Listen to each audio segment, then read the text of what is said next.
कीर्तन गाते, पद बना बना करके रचना करते, और श्री ठाकुर जी चुपचाप खिड़की से निकल करके आते और सूरदास की कुटिया में अधर आकर के बैठ जाते और कोने में बैठ के थोड़ी पे हाथ धर के चुपचाप सुनते सूरदास जी को। एक दिन ठाकुर जी जा रहे थे राजभोग आरती के बाद, इतने में श्री जी आ गई। कहां जा रहे हो? ठाकुर जी कहीं ना, ऐसे ही जा रहा हूं डोलवे। नहीं नहीं सांची बताओ कहां जा रहे हो? ठाकुर जी बोले कहीं ना, एक भक्त है वहां के पास जा रहा हूं। श्री जी बोली मैं हूं चलूंगी फिर तो। ठाकुर जी बोले श्यामा जी आप रहने दो, आप यहीं बैठो, मैं ही अकेला होया हूं।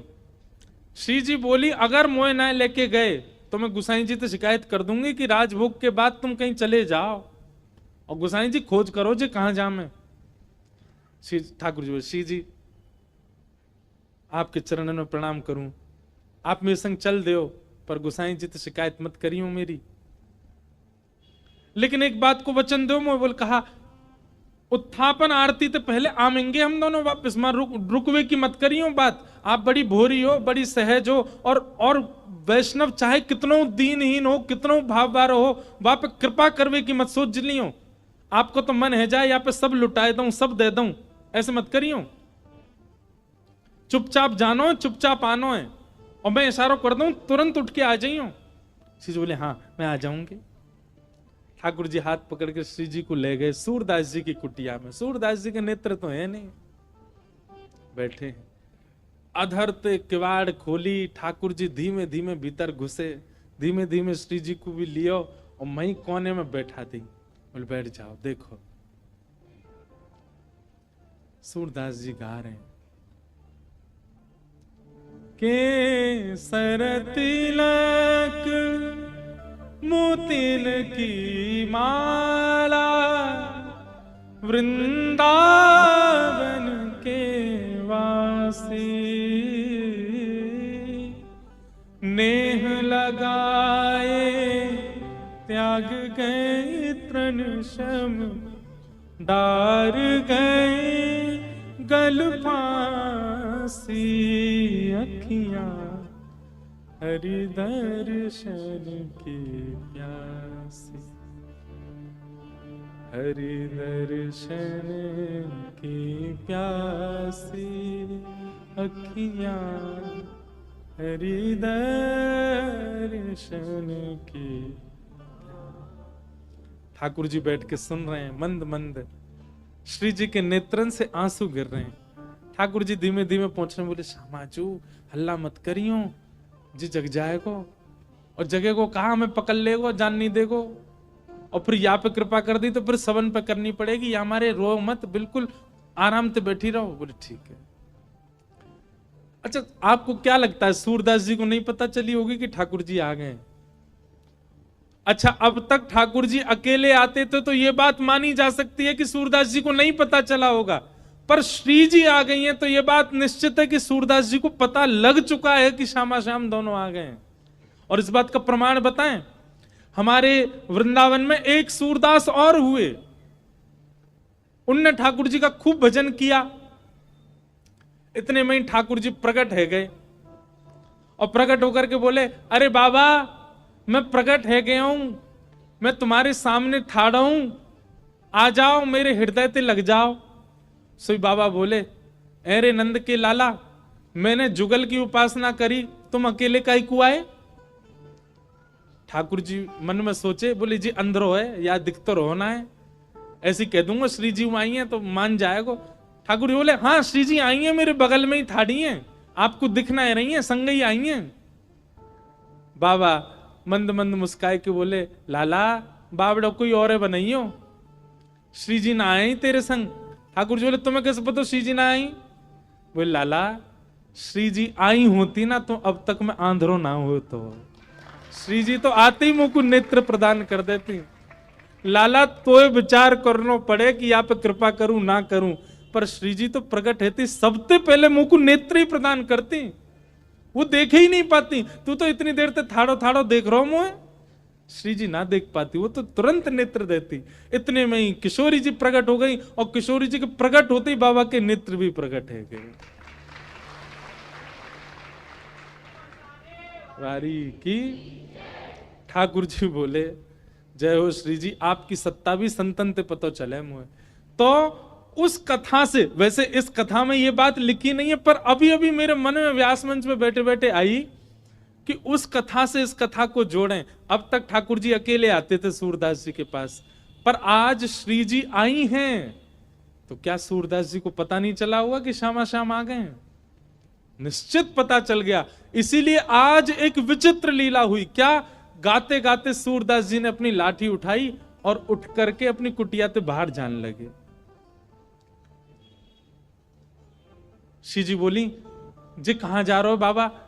अरे आंधरो बाबा, कहीं गिर नहीं जाए, हम या के संग चलें, कहीं गिरवे वारो होगा तो बचा लेंगे। ठाकुर जी बोले मैंने पहले ही मना करी आप तो, सब कृपा फिपा ना करनी कोई पे, और समय है गो उत्थापन को, मां गुसाई जी मंदिर खोल देंगे, चलो जल्दी मंदिर में।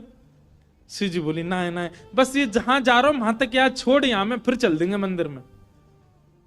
ठाकुर जी बोले पहले ही मना कर रहा हूं, मत चलो मेरे संग। आ गई है जबरदस्ती, अब मां मंदिर में हम दोनों नहीं मिलेंगे तो श्री गुसाई जी बड़ी डांटेंगे। श्री जी पीछे पीछे चलन लगी। सूरदास जी जान गए कि श्री जी ठाकुर जी आए और आज इन पर कृपा करवाई लूं अपने ऊपर, इसलिए सूरदास जी भी जबरदस्ती आंधरो बनने के भाव से चल रहे हैं। चलते चलते सूरदास जी भी वहां गए जहां गहरो गड्ढा। सूरदास जी जैसे ही गड्ढा की ओर जाने लगे, श्री जी बोली अरे देखो श्याम सुंदर जी गिर जाएगो बाबा, गड्ढा में गिर जाएगो, या के माथे में लग जाएगी, हाथ पांव में लग, या को पकड़ लो, रोक लो। ठाकुर जी बोले श्री जी तो मेरी सौगंध पास मत जाइयो, या के जिनके नेत्रनाएं हो मैं ना, इन सबन के पास छठवीं बुद्धि होवे, जे स्पर्श करके पहचान ले कौन है कौन नहीं है। और जाने एक बार हम दोनों उनको स्पर्श कर लियो, जो पहचान जाएगो कि हम कौन है। श्री जी बोली तो पता लगन दो कौन है, कहा चलो जाओ। अरे ना है, एक पर कृपा कर दी तो घनेरे बैठे सबन पर करनी पड़ेगी। किशोरी जी बोली ना ना जी गिर जाएगो। अब यहां तो किशोरी जी जा रही हैं बचावे, तब तक सूरदास जी कूद ही गए, और कूदते अरे भैया, अरे कन्हैया, अरे लाला, अरे भैया कोई काम को सुनना हो तो न देखियो, अरे मैं आंधरो गिर गऊं कुआ में, अरे भैया मैं यहां से बचाए लियो। श्री जी बोली ठाकुर जी या तो इनको बाहर निकालो, नहीं तो मैं आपसे कट्टी आ जाऊंगी। ठाकुर जी बोले श्यामा जी मैं यही मारे ना लेके आऊं आपको संग में, नेक में ही पिघल जाए, नेक में ही दया आ जाए आपके चित्त में ना, या को निकाल दो फिर कभी ना कहूंगी, या को बस बाहर निकाल के हम दोनों भाग जाएंगे यहां से। ठाकुर जी ने ऊपर से झांक के देखी, खूब गहरो। ठाकुर जी और कैसे निकालूं? श्री जी बोली एक तरीका है ना, आप अपनी कारी कमरी निकालो, मैं अपनी चुनरी निकालूं, दोनों में गुर्र गांठ बांध दो और बाकू नीचे पधरा दो, बाबा तो कह रहे हो पकड़ ले, पकड़ के हम यहां बाहर निकाल लेंगे।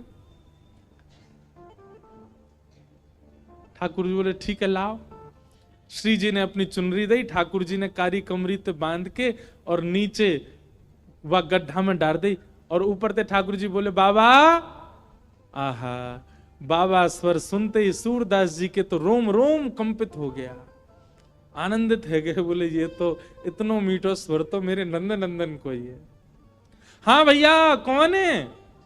अरे बाबा मैं यही गांव को छोड़ा हूं, मैं अभी आवाज सुनाई दई, बाबा मैंने अपनो पटका नीचे डाल दियो, पकड़ लियो, आ जाओ ऊपर को। सूरदास हाँ भैया कहां को? जाइए पकड़ लो। सूरदास जी ने जैसे ही पकड़ी और पकड़ करके महाराज जैसे ही अपने मुख के पास लियो तो इत्र की सुगंधी, आज सुबह श्रृंगार दर्शन में गुसाई जी ने जो इत्र को फोआ दियो वही की सुगंधी और पटका की सुगंधी मिल रही है। मानो सूरदास जी को और पता चल गई ये तो श्याम सुंदर ही है, और श्री जी पहले ही मिल चुकी है। या को मतलब ये है कि सूरदास जी को दिख तो रहो है, बस कृपा लीला कर रहे हैं श्याम सुंदर के संग। सूरदास जी ने पटका पकड़ो, यहां ठाकुर जी पटका खींच रहे हैं और ठाकुर जी को श्री जी खींच रही हैं। श्री जी ठाकुर जी को खींच रही हैं, ठाकुर जी पटका को खींच रहे हैं, और पटका पकड़ के सूरदास ऊपर आ रहे हैं। कैसी कृपा सूरदास के ऊपर। सूरदास जी मन मन सोच रहे हैं, बोले आज ये कहीं निकल के नहीं भाग जाए मेरे हाथ से। और ठाकुर जी क्यों लग रही बाबा जैसे ही निकले हम भागे यहां से। सूरदास जी जैसे ही बाहर आए, बाहर आते ही सूरदास जी ने ऐसा नाटक किया जैसे उन्हें ठोकर लग गई, और ठोकर लगते ही जैसे ही गिरन लगे ठाकुर जी की ओर, ठाकुर जी तो किनारे है गए, श्री जी के चरणन में जाके गिरे सीधे, और चरण पकड़ लिए कस के। अब जैसे ही चरण पकड़े सूरदास जी ने, ठाकुर जी ने श्री जी को हाथ पकड़ करके जोड़ते खींची, तो सूरदास जी के हाथ में किशोरी जी की नूपुर रह गई, और किशोरी जी को लेके ठाकुर जी भाजे, वो जल्दी चलो बाबा पकड़ ले को। सूरदास जी बोले अरे भैया कहां को चलोगो, अरे कौन सा, अरे भैया कौन ने निकारो में। ठाकुर जी चिल्लाते जा रहे हैं बाबा मैया बुला रही है फिर आऊंगो। थोड़ी दूर जाके श्री जी बोली ठाकुर जी मेरे एक नूपुर है, दूसरा नूपुर मिलना है रो। ठाकुर जी बोले दूसरा ले आऊंगो, अब चलो जल्दी। अरे ना है वो सामान्य नहीं है, इंद्र ने समर्पित कियो, वो कौन से हाथी के दांतन से बनो भयो नूपुर है, और मेरो बड़ो प्रिय नूपुर है, मुकु तो अभी चाहिए। ठाकुर जी बोले अब ढूंढवे कहां जाऊं बाकू, वहीं चलो बाबा के पास ही पड़ो होगो, बाबा ने मेरे पामन में गिर गो है सके तब खुल के गिर गो हो। ठाकुर जी लौट के आए, खूब कह दी श्री जी दूसरों दिलाए दूंगा, ना मुंह तो वही चाहिए। वास्तव में तो ये श्री जी और सूरदास जी की आपस की मिली भगत है। ठाकुर जी तो बीच में आनंद दिल ले रहे हैं, ठाकुर जी को तो बीच में परेशान किए जा रहा हो, आनंद तो श्री जी और सूरदास जी ले रहे हैं। ठाकुर जी कहे बाबा अरे भैया तू आगो, अरे मैं जो कह रहा हूं मेरी एक सखी आई संग में, बाको नूपुर यहीं गिर गो, आपने देखो। सूरदास जी अपने बगल में दबा के बैठे। सूरदास जी बोले ना है लाला मैंने तो ना है देखो। बाबा आपके हाथ में लग तो रहो बगल में, जे ही तो है मेरी सखी को नूपुर। अच्छा जे, बोले हाँ ये, अरे जे तो मुझे अभी अभी मिलो यहाँ पे। बाबा दे दो ना, मेरी सखी को नूपुर है। लाला जे नूपुर अगर मैंने तोय दे दियो, और कहीं बाद में कोई सखी वास्तव में आके मुझे बोली बाबा मेरो नूपुर देखो का, मैं कैसे पहचानूं कि वो सखी तेरे संग है?